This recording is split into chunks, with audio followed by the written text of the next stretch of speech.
Hello बच्चों, क्या हाल चाल है। आज बच्चों हम पढ़ेंगे अगला chapter electric charge and field के बारे में। जो हम शुरुआत करते काफ़ी दिनों से हम वीडियो नहीं बना पाए, उसके लिए बहुत हमें खेद है। लेकिन बच्चों हम प्रयास करेंगे क्रम से आपको वीडियो बना के आपके सामने प्रस्तुत रहें। अभी कैमरा हमारा काम नहीं कर रहा है, इसलिए बच्चों विदाउट कैमरा से ही हम ऐसे पीडीएफ से आपको पढ़ा रहे हैं। इलेक्ट्रिक चार्ज के बारे में आओ बच्चे हम देखते हैं। Basic property of electric charge की हम बात करेंगे। Addition of charges if the system contain discrete charge Q1 Q2 Q3। तो यहाँ पर बच्चों वॉइस के बारे में थोड़ा सा चेक कर लेते हो, वॉइस कैसे आ रही है।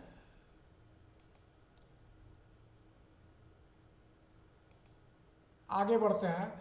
तो बेसिक प्रॉपर्टी में हम देखेंगे किसी चार्ज को जो हम एडिशन जोड़ेंगे तो उसका सिस्टम कंटेन क्या होगा। कि अगर कई चार्ज है, हमारा Q1 है, Q2 है, Q3 है और इसी तरह डैश डैश Qn तक नंबर ऑफ हम जाएँ, n नंबर ऑफ तक जाएँ, चार्जेस के n नंबर तक जाएंगे, तो the total charge of system का क्या हो जाएगा। Q जो होगा टोटल मतलब उसका सम जिसको योग हम कहेंगे, Q1 Q2 Q3 plus Qn तक हम पूरा टोटल कर लेंगे, ये हमारा चार्ज टोटल प्राप्त हो जाएगा। एक ये बेसिक प्रॉपर्टी चार्ज की ये कहलाएगी बच्चों, इसको ध्यान से समझेंगे। कंजर्वेशन ऑफ चार्ज की हम बात करेंगे बच्चों। Total charge of an isolate system always remain constant and conserve. ये जो टोटल चार्ज आइसोलेट अगर ऑलवेज रिमेन कांस्टेंट रहेगा अथवा कंजर्व रहेगा, ये क्या शो करता है कि neither to be create not destroy, ना इसको हम बना सकते हैं ना तो इसको हम बर्बाद कर सकते हैं। इट कैन ओनली ट्रांसफर, हम इसको केवल एक से दूसरे में हम परिवर्तन कर सकते हैं, नहीं बदल सकते हैं इसको हम। तो ये हमारी बेसिक बातें हैं इलेक्ट्रिक चार्ज के बारे में, हम यहाँ पर पढ़ेंगे बच्चों। अगर मैथमेटिकली हम बात करें, मैथमेटिकली जो हम बात करेंगे Q equal to number of electron, इसको इस तरह लिखा जाता है। ये मैथमेटिकली इस तरह लिखा जाएगा, Q बराबर n लिखा जाएगा। E, n क्या है हमारा नंबर ऑफ 1 2 3 और E हमारा क्या है इलेक्ट्रॉन। इलेक्ट्रॉन का जो वैल्यू होती है 1.6 इंटू 10⁻⁻19 इतनी कूलाम होती है। इस बात को हम समझ लेंगे बच्चों, ये भी बेसिक टर्म की बात हम कर रहे हैं। अब इसी को अगर हम थोड़ा सा उलट कर देखें बच्चों, तो क्या प्राप्त होगा। अगर हम एक कूलाम की हम बात करें, कितना बात करें बच्चों, 1 कूलाम की अगर हम बात करें तो 1 कूलाम में लगभग जो हमारा इलेक्ट्रॉनों की संख्या प्राप्त हो जाएगी वो प्राप्त हो जाएगी 6 इंटू 10⁻18 इलेक्ट्रॉन प्राप्त हो जाएगा। इस तरह हम जो है इसको समझ सकते हैं, कितने इलेक्ट्रॉन हो जाएंगे।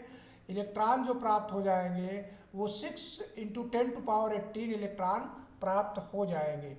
क्योंकि अगर हम इसको मैथमेटिकली देखेंगे तो ये जो इलेक्ट्रॉन का 1 इस तरह 1.6 आएगा और ऊपर 119 हो जाएगा। तो इधर से हम हल इसको करेंगे तो लगभग हमारा 6 इंटू 10⁻18 इलेक्ट्रॉन प्राप्त हो जाएगा। यहाँ तक बात बच्चों बेसिक टर्म की बात आपको समझ में आ रही होगी। आगे बढ़ते हैं। अब कूलाम्स लॉ हमको क्या कहता है बच्चों, उसके बारे में हम समझेंगे। कूलाम्स लॉ हमें क्या बताता है कि कूलाम्स लॉ कहता है कि 2 पॉइंट चार्ज अगर हमारा Q1 Q2 यानी 2 पॉइंट चार्ज हमारा एक Q1 है और दूसरा हमारा Q2 है, 2 पॉइंट चार्ज इस तरह है और उसका डिस्टेंस जो है r दूरी पर, यहाँ पर डिस्टेंस r दूरी पर रखा गया है, यानी r दूरी डिस्टेंस पर है।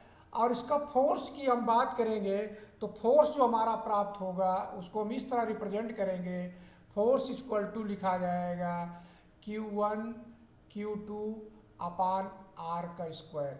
इस तरह हम यहाँ पर लिखेंगे। एक K को हम यहाँ पर कांस्टेंट जोड़ लेंगे इक्वल टू लाने के लिए, तो K इक्वल टू इस तरह प्राप्त हो जाएगा। अब इस K की वैल्यू को हम लोग क्या लिख लेते हैं, 1/4πε0 लिखते हैं और इसको लिखेंगे Q1 Q2, इसको मैग्नीट्यूड को हम रखेंगे Q1 Q2 को और अपान ये हो जाएगा R का स्क्वायर। इतनी बात समझ में आ रही बच्चों। ये अब साइलेंट नॉट की हम बात करेंगे, ये क्या होता है, ये परमिटी ऑफ फ्री स्पेस, इसको हम क्या लिखेंगे, परमिटी परमिटिविटी ऑफ फ्री स्पेस। इतनी बात समझ में आ गई बच्चों। अब साइलेंट नॉट क्या है? Permittivity of free space.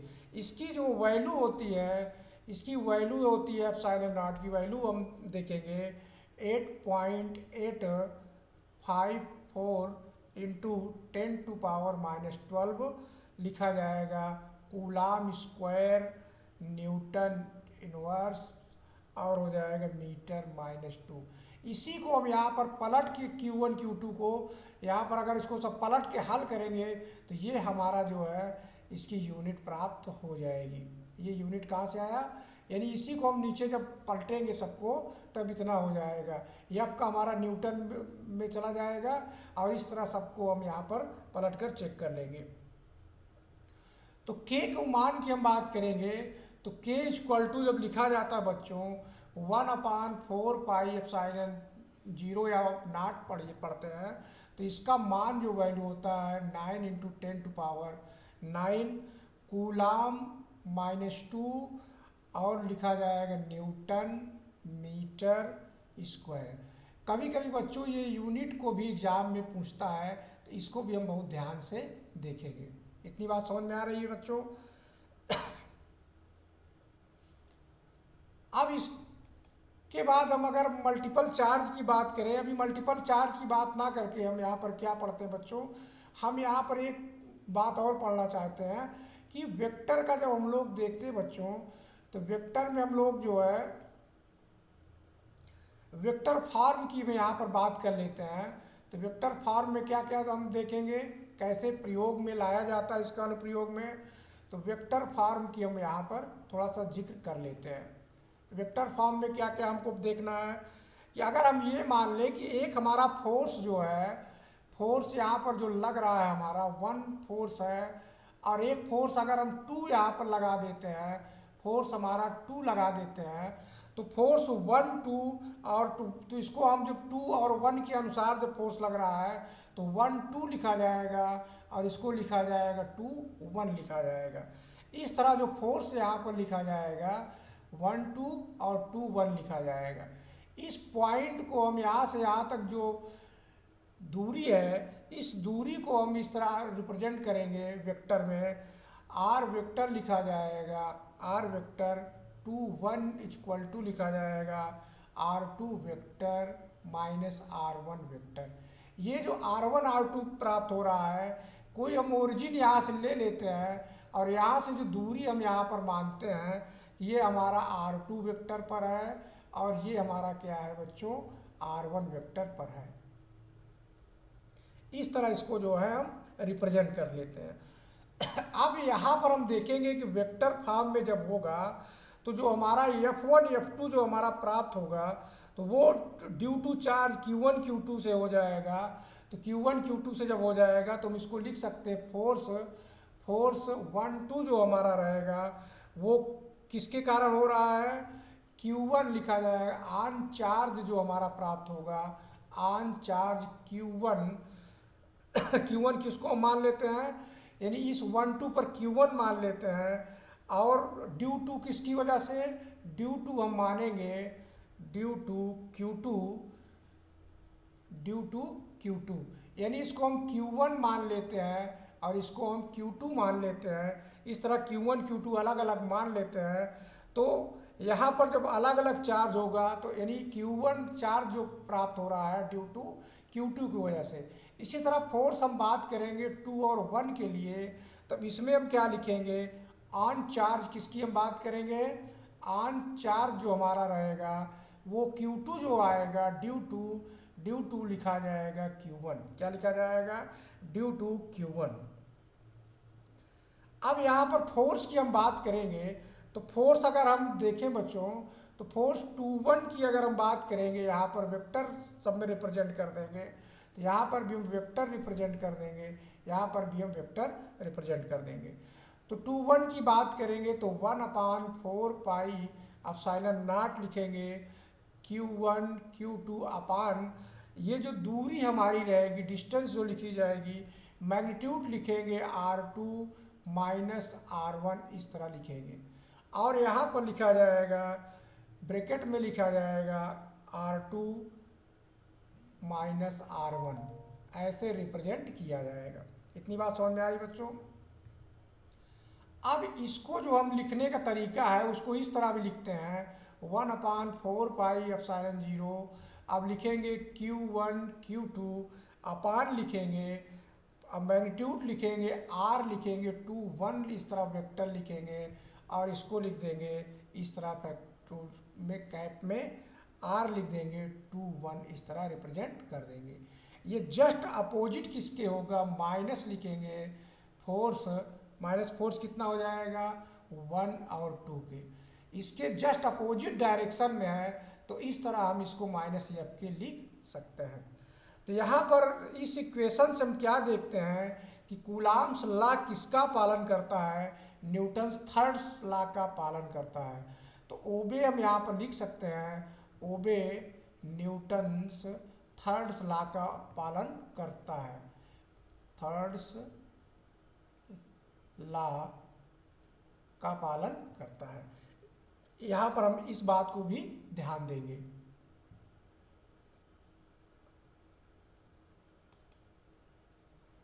अब हम कुछ न्यूमेरिकल्स की बात करते हैं बच्चों, सिंपल न्यूमेरिकल्स हैं जिसको थोड़ा सा ध्यान देंगे तो निकलता सब चला आएगा।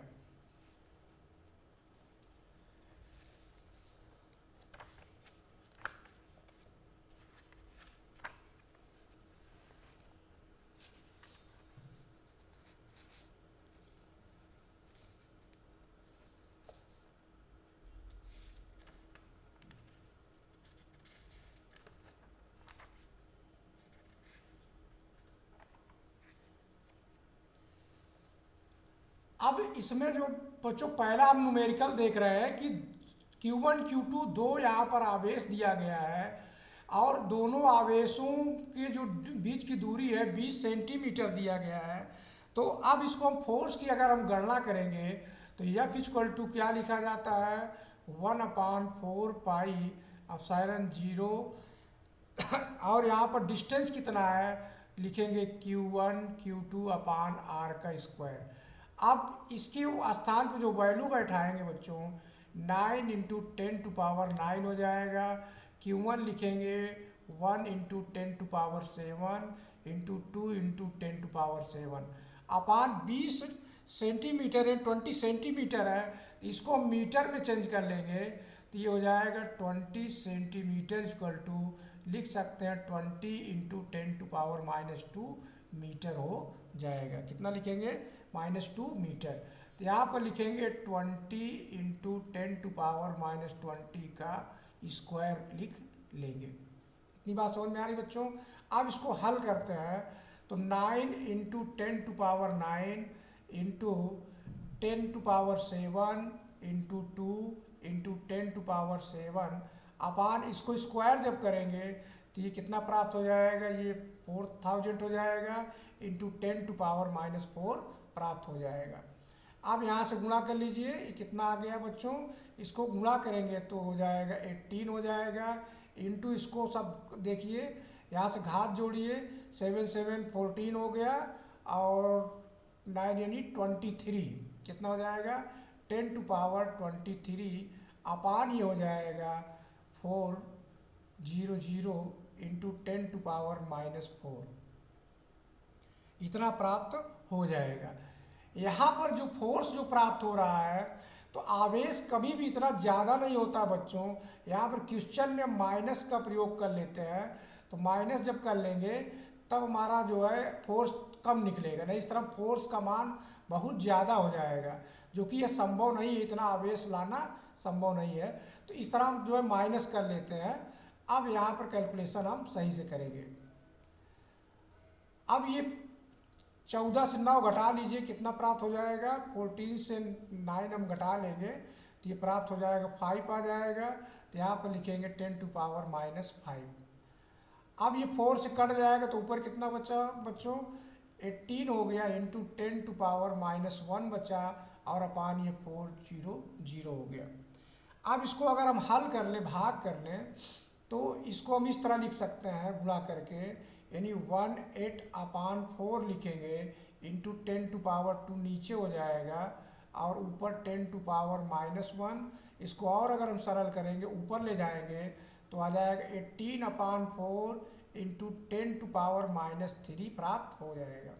अब इसको अगर हम भाग करेंगे तो ये हो जाएगा 4 चौक 16 हो जाएगा, 2 आ जाएगा, फिर 2 के बाद कितना है, 20 आ जाएगा, पॉइंट लगा के फिर 4.5 इंटू 10⁻³ न्यूटन प्राप्त हो जाएगा। तो इस तरह बच्चों हम सवालों को जब लगाएंगे तब बहुत बारीकी से घात को देखेंगे, घात से भी सवाल हमारा गलत हो जाता है। तो बच्चों हम आज केवल टेस्ट के लिए आप वीडियो दे रहे हैं क्योंकि हमारी आवाज़ कैसी है हम भी थोड़ा देखते हैं, इसके बाद आगे हम कंटिन्यू रखेंगे। Thanks for watching.